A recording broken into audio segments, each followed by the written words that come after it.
I'd take a swim in the lake. Only 21, but they compare me to greats.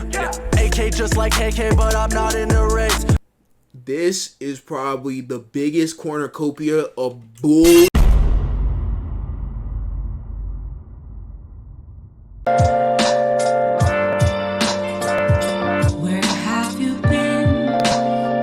We're gonna see some failed music careers out of these YouTubers. So let's go ahead and watch this video. YouTubers with failed music careers. Let's get to it.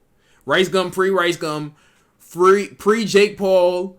KSI's music career has done pretty well though. I'm not gonna hold you.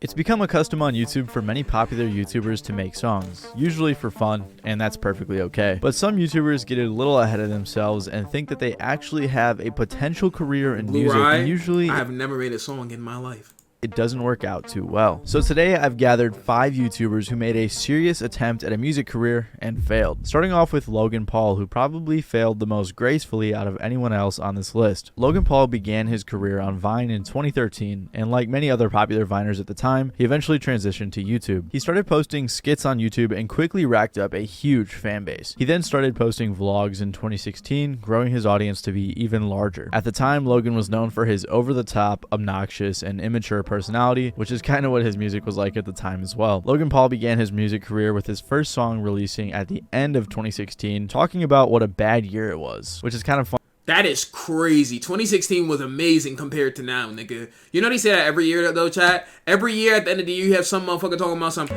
Oh my god, I hate this year. This was the worst year ever. This year was terrible. Like, they do it every single year. At the end of every single year, they always say that. They always say that. 2016 was actually really good. Funny looking back because of how much people tend to idolize 2016. He hinted at a possible interest in a music career at the time, but continued making goofy songs for the next few years. Logan was making silly songs with skits in his music videos, similar to what a lot of other YouTubers had done and were doing, and he was racking in hundreds. Logan Paul, oh my god, I hate that I remember this song. Hold on. I know he's not gonna play the songs on there, so chat, we really gotta rate the songs and see the songs that's like that or not. Everything is difficult. Help me Help you. Girl, What you trying to do? 'Cause I don't got a clue. I ain't no Scooby-Doo. Damn. Alright. Hundreds of millions of views. He collaborated with the popular band Why Don't We, and he also collaborated with Designer. And Bad collabs. Not gonna lie. Bad last collabs. I don't know when he collabed with Designer, but bad collabs. for what it was, his music wasn't terrible. Making diss tracks on YouTube is like a rite of passage to become a real YouTuber, so you already know that Logan had to make a couple, with one being aimed at his brother and the other being aimed at Santa for some weird reason. And right after the release of the Santa diss... Wait, hold on. I gotta do it correct. This is before our time. Hold on.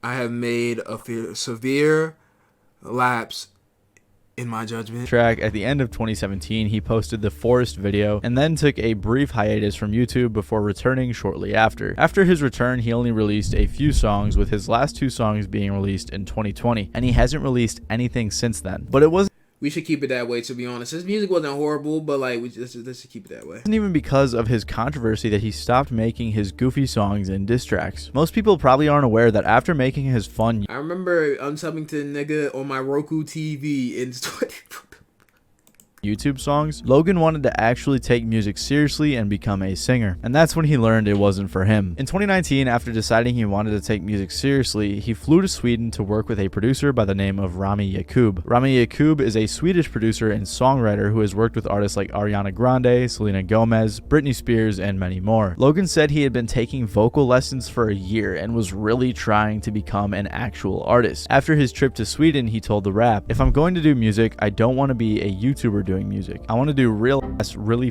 good music." And my producer was based there, and it was nice to kind of just zone in and focus on doing that one thing and use all of my energy for that. Him and Rami made an entire EP, and he said that he walked away with about 6 songs and he thought some of them were really good. But then Logan finally realized that music wasn't for him for a variety of reasons. He said for one that he did... And music ain't for everybody, chat, except Blue Rod. Music is definitely for me. Ain't that right, chat? Ain't that right, chat? Ain't that right? Ain't that right? Ain't music for me?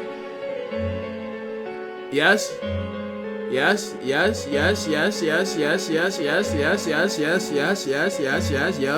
Indeed. Yeah, for sure. Wow. Yes. Feel that. Thank y'all. Appreciate y'all, man. I can't believe I have such a supportive community. Didn't like sitting in the studio all day working on music, and that he just wasn't cut out to be a musician. I will admit he spent hours on it. I'll never forget the day he quit, because you would think it would take him a long time to quit, but one time he was showing us a music video, it didn't even let us finish. He goes, all right, fuck this, I'm done. And I was like, done with this song? He goes, no, I'm just done, bro. He's like, this shit is not for me. So unlike most of the others on this list, Logan was actually self-aware enough to realize that he wasn't cut out to do music, and then he decided to quit. At least today, Logan's career is still intact, somewhat, whereas Rice Gum tried to take music seriously, and it didn't end so well for him. Now, Jesus Christ. Yo, I used to listen to Rice Gum's diss tracks religiously, and I thought it was the most fire shit in the entire world, bro. But looking back, I can't watch a Rice Gum diss track now without cringing heavily. Like, it's not even a joke. For him. Rice Gum's career started with his live streams where he would play Call of Duty, go on Omegle, and chat with girls like Mia Khalifa. He was actually pretty entertaining and he seemed very laid back, and he began gathering a small audience. He then started posting on YouTube regularly in 2014, mostly making content for his viewers from his streams, and then he uploaded his life-changing video, These Kids Must Be Stopped. After uploading this video in the first 4 months of 2016, he went from 100,000 subscribers to 1 million, and he would continue to grow rapidly. After beefing with a bunch of Musical.ly kids for a while, he did something that would change not just... You can't even do that on YouTube no more, but that nigga really used to beef with fucking 12-year-olds. Like, really used to beef with 12-year-olds. You remember that clip of Rice Gum saying the internet was gaslighting him? I do not remember that. I'm not gonna hold you. His career, but YouTube forever. He released his first ever diss track directed towards Jacob Sartorius, and by no means was it good, but you could tell that he... Well, let's see, chat. Let's see. We gotta go look at some Rice Gum now, since we looked at Logan Paul. Rice Gum, Jacob Sartorius diss. Sartorius diss.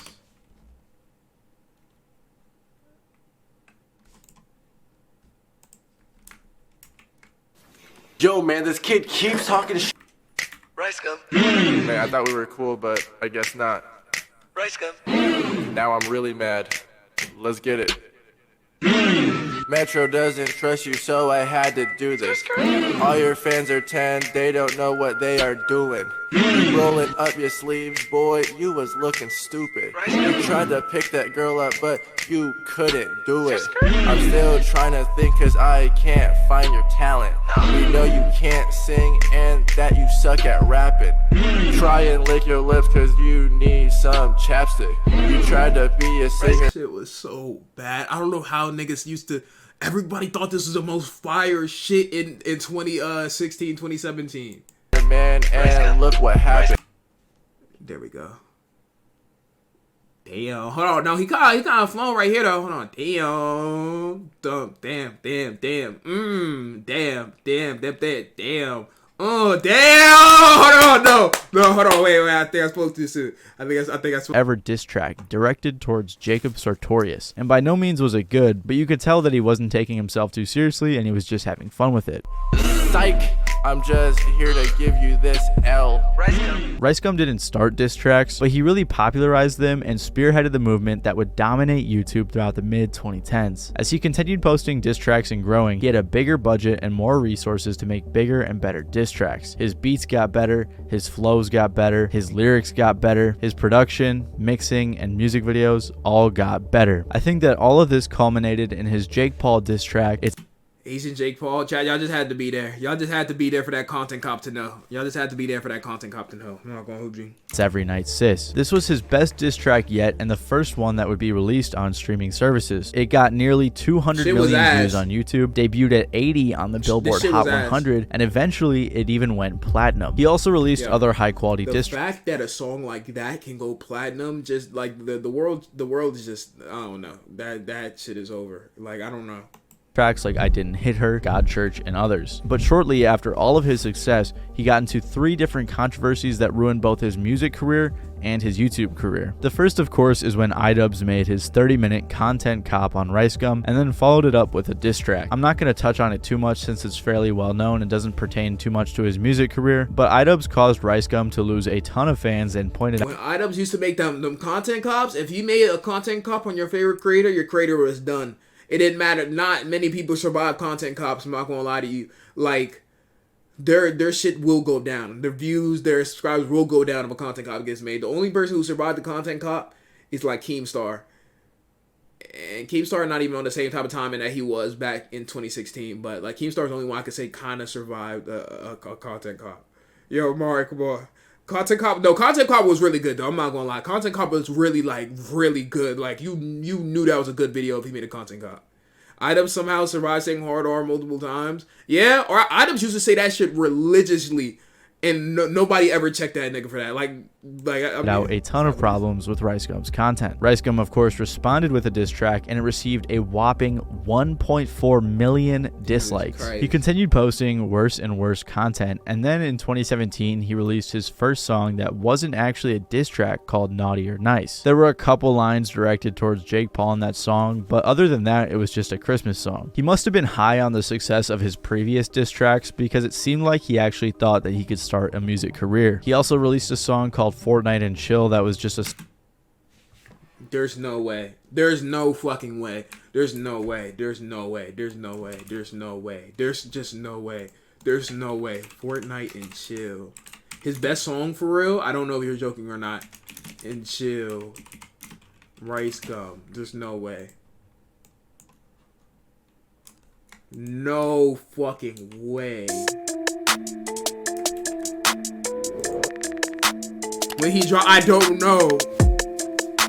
Oh my god.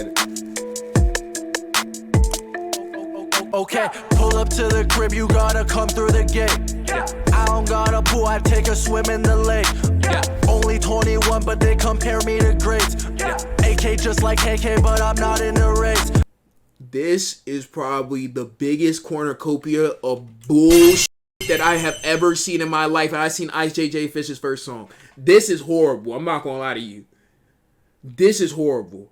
This is dead ass like terror. Like not even on no like joke. This nigga mixed this shit and everything. This is when he had $1 million and everything. This shit is horribly mixed, horribly produced. Like this is bad. I know y'all be saying some of my freestyles is bad, but at least they freestyles, nigga. And I don't have an engineer, producer, freestyle, and ghostwriter. This nigga has all that, and this is terrible, nigga. Yeah, hate it when you say it when I'm not in your face. Yeah, you just see my style and you copy and paste. I can be a filter and punch you in your face. I can be a filter and punch you in. All right, yeah. Hold on. I just came back to this video just to dislike it one more time. I don't copyright me either.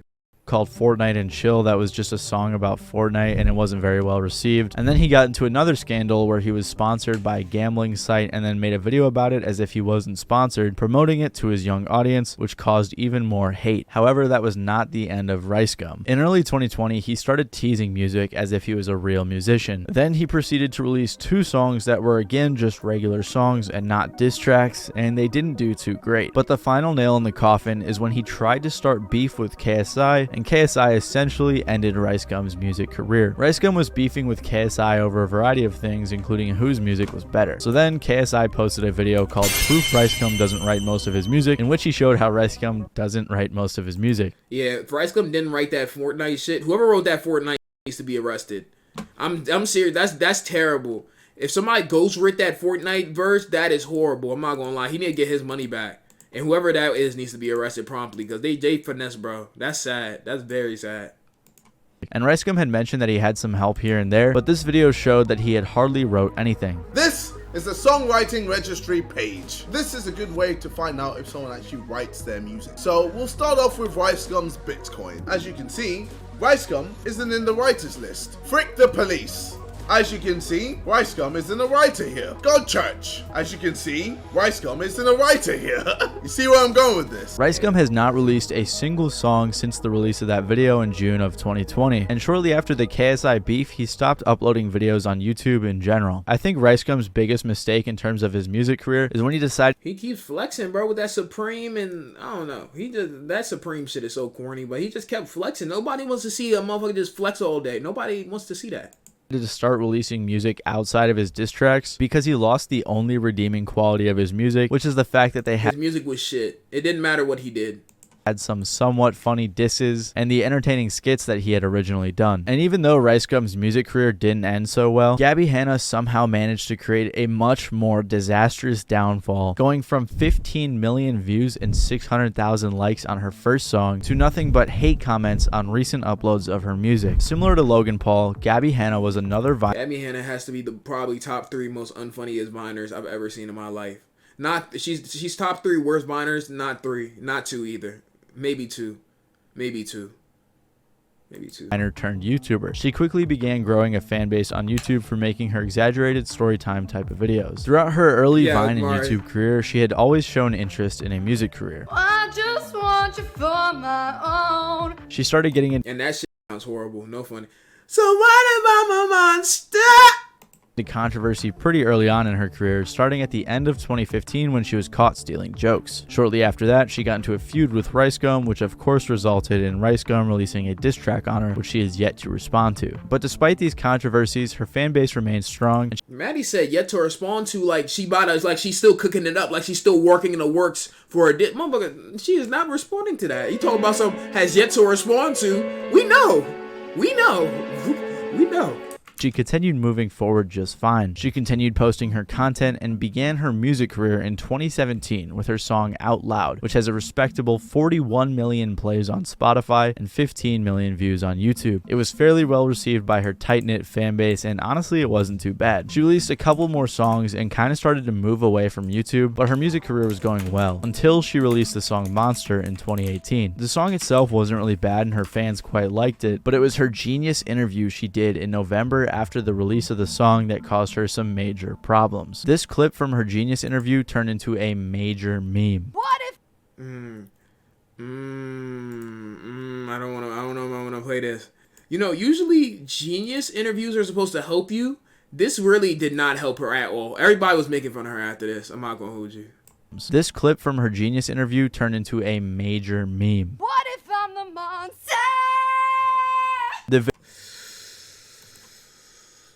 John in Tennessee, go ahead. What you want to say? That shit's fucking trash, dog. Get the off the airwaves. Oh. Jesus Christ, bro. Jesus Christ, bro. That shit is horrible, nigga. Jesus Christ. If y'all want to hear some real music ever, like y'all want to see some hear some actual hood classics, this one of the best. I'm semi, I stay automatic. Money add then multiply. I call it mathematics.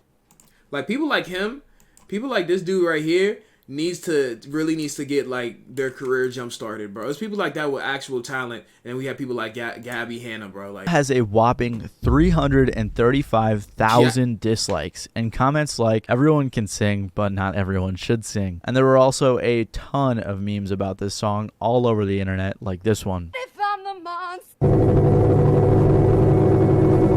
Fans have even left comments on the original song like, I always wondered what would have happened to Gabby if the Genius interview never happened. That goes to show you could never tell what happens and what will happen to you in life, bro. I know she didn't think that was going to happen to her like that. After the meme, she returned to YouTube and continued posting music and even released an album, and things were going pretty well for her, but it would be short-lived. In 2019 and 2020, Gabby got into a bunch of controversy that caused her numbers to start dropping. It wasn't really the fact that her music was bad, her songs and her videos were actually decent, but it was the insane amount of controversy that she got herself in. Now, I'm not going to talk about it because that would take absolutely forever, but Patrick CC actually made a really good video about the whole situation. I watched this whole video. In general, chat, if I could summarize it to y'all, she's just fucking crazy. I'm not gonna hold you. If I watch this whole video, if I could really summarize it to y'all, she's just fucking crazy. She's just crazy. That's the easiest way to explain it.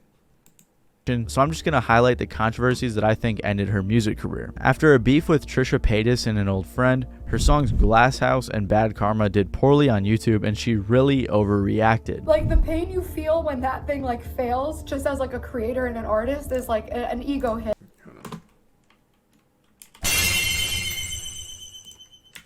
Pain you feel when that thing like fails, just as like a creator and an artist, is like an ego hit, and like you get your hopes crushed and like your expectations crushed. And that like when I told them that I was literally on the brink of suicide from what was happening to me. So after these incidents,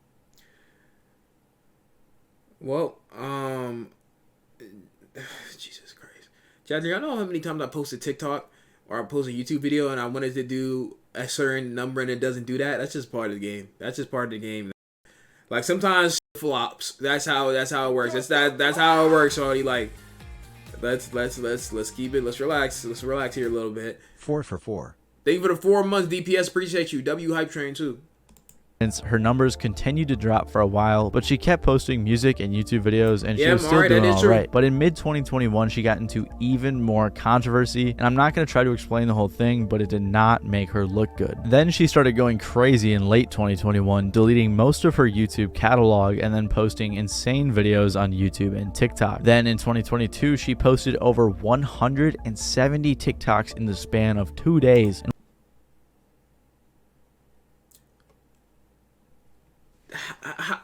How many? Damn. And y'all say I post a lot. Holy shit. Blue Ride numbers? And y'all niggas say I post a lot. Holy shit. Legendary with a gift, dude. Appreciate you. Legendary, how you feeling? How you feeling, bro? Much love, man. She posted over 170 TikToks in the span of 2 days and was saying the craziest things. She was still releasing music in 2022, and maybe this crazy stuff was a publicity stunt to promote it, but it worked. Just straight nonsense. Just straight nonsense. I'm not going. That is like ridiculous. These average Blue Ride numbers against her in the long run because her plays continue dropping. On her last upload of a live performance, it has about 75% dislikes and top comments like "hits different" on mute. No one takes her seriously anymore, and I think it's safe to say that she fell off in regards to both her music career and her YouTube career. And well, did she fall off, chat? Did she? Nah, yeah, she did. I don't even gotta like ask her. Yeah, she did. Abby's career ended due to drama and a mental breakdown. Net Nobody's career actually started from it. Net Nobody, also known as Sky Does Minecraft, was originally one of the biggest... Oh yeah, Sky Does Minecraft did make music. I forgot all about that. Ryan, look up Everest on YouTube. They post your VODs without your permission. L snitch, nigga. Why you snitching, nigga? Why you snitching on that nigga, bro? Why you snitching on that nigga, bro? Why you snitching on that nigga, bro? He's supposed to. It's called fuck. Yeah, I don't care. I didn't know that there was an actual page that was making VODs or like putting the VODs on YouTube, but I don't care.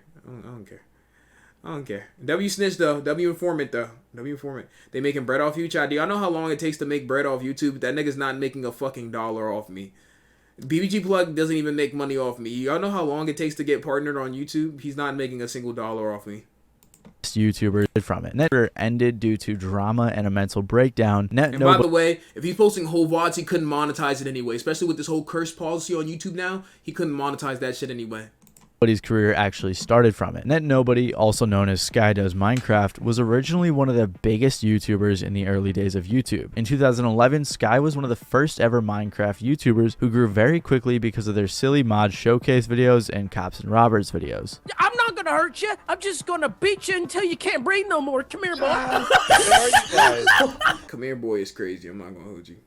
As Minecraft was getting more popular, so was Sky, and Sky ended up gaining 7 million subscribers in 2012 and 2013. But as Sky was growing, there were a lot of things going on behind the scenes. Sky broke up with their girlfriend and then started dating someone else. While there was a bunch of issues behind the scenes, Sky was nearly at 11 million subscribers by the end of 2014 and was the 11th most subscribed YouTube channel. Sky announced that they were getting married and having a child with their then girlfriend in 2015. But then, things took a turn for the worse in 2016 when Sky said they were quitting YouTube. Sky came back though and continued posting, but was losing subscribers and views because of the announcement. It was clear that Sky had some issues going on behind the scenes, especially because they started talking about having depression and going through a lot in their update videos, but fans really never knew what was going on. On top of all of that, Sky was sick of playing Minecraft and the new family-friendly Minecraft community. 2017 was even rockier when Sky announced they were again quitting YouTube and decided to do a huge rebrand, which was starting a music career under the alias Net Nobody.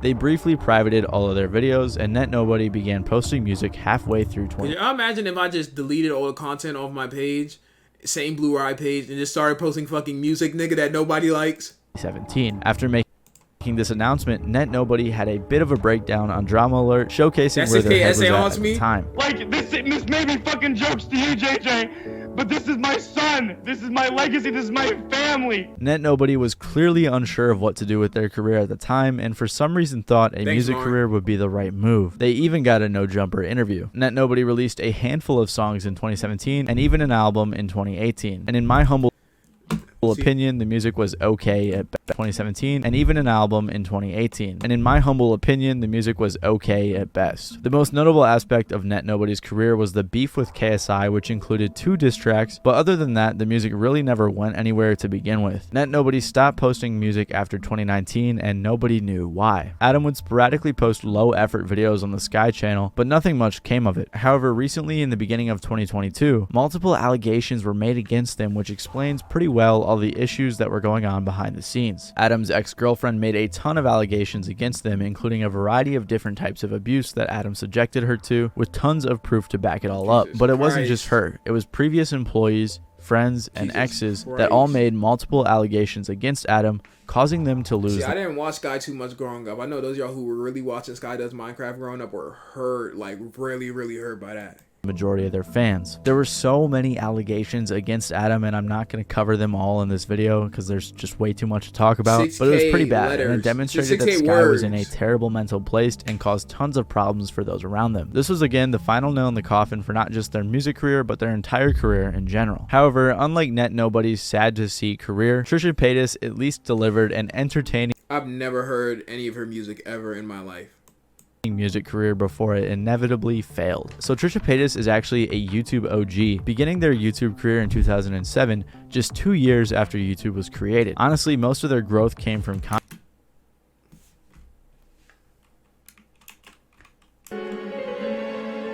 Hold up. Wait. It's okay. Okay, it's just a tan, guys. It's just a tan, guys. It's a 10. It's a 10. It's 10. It's 10. 2007, just 2 years after YouTube was created. Honestly, most of their growth came from controversy, and not too many people care for their content.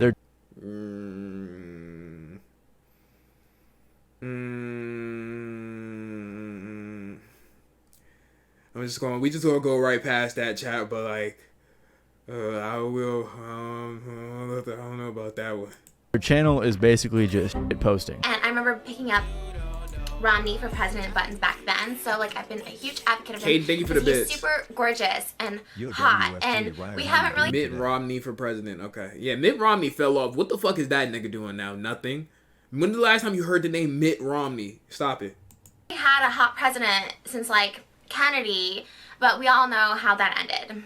So one of the things that got Trisha a lot of attention for the first time was their attempt at breaking the world record for talking fast. But to say that Trisha Paytas is just a YouTuber would be a huge understatement, because they actually have one of the most bizarre careers I've ever seen. They've written 11 books, released multiple EPs and albums, and have been on a variety of TV shows like The Ellen Show, America's Got Talent, Modern Family, My Strange Addiction, Big Brother, Dr. Phil, and more. Trisha was even in an Eminem music video. But like I said, despite Trisha's bizarre career, Trisha gained the majority of their attention from the multitude of controversies they've been in. I'm not going to go into detail about all these because that's not really the purpose of this video, but Trisha's been called out for being racist, clickbaiting, and lying about having mental health issues. I'm not surprised. Trisha has also beefed with David Dobrik, Ethan Klein, Gabby Hanna, Charlie D'Amelio, Dixie D'Amelio, Anthony Padilla, and so many more people. And with all that popularity Trisha began amassing, they began releasing music in 2014, with their first song being a Christmas song. Now, everyone on this list had some fans at one point or another, with some of their subscribers supporting their music, but I genuinely have no idea. You know, we went to go look at all these songs on stream, but I don't think I want to look at this one. I think I'm gonna pass on this one. Personally, just personal preference, I think I'm gonna pass on this song. But y'all be safe though. Yeah, if anyone actually took Trisha's music career seriously. I'm sure Trisha had a few fans, but their music in general is just ridiculous and goofy. Because of the fact that no one can tell if they've been playing a character this whole time, it's hard to tell how serious Trisha's music career was meant to be. Here's an example of one of Trisha's most popular songs, I Love You Jesus, which is a Christian pop song that they made.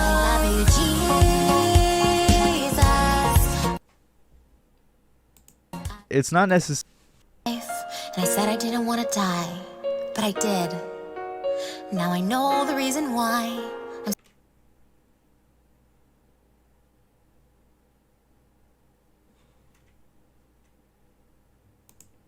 little different for me, but if you guys like it and support it, awesome. And yeah, that's pretty much it. So thanks, guys. Cool song, cool song, cool song, cool song, cool song, cool song.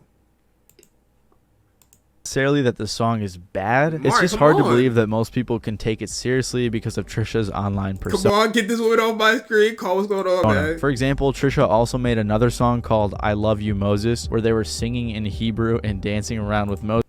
What? And it was pretty funny. Trisha released multiple EPs and singles between 2014 and 2021. Anthony Fantano even reviewed an EP called Showtime, but unfortunately for Trisha, he gave it a not good. Other than a few random songs that performed well, the majority of their music career never really garnered much attention. Despite that, Trisha continued posting music, but really slowed down releases after 2019 and has not released a song since 2021. So I think it's safe to say that their music career as Trisha Paytas failed. But there is a huge plot twist to Trisha's story. Trisha created a pop punk emo band.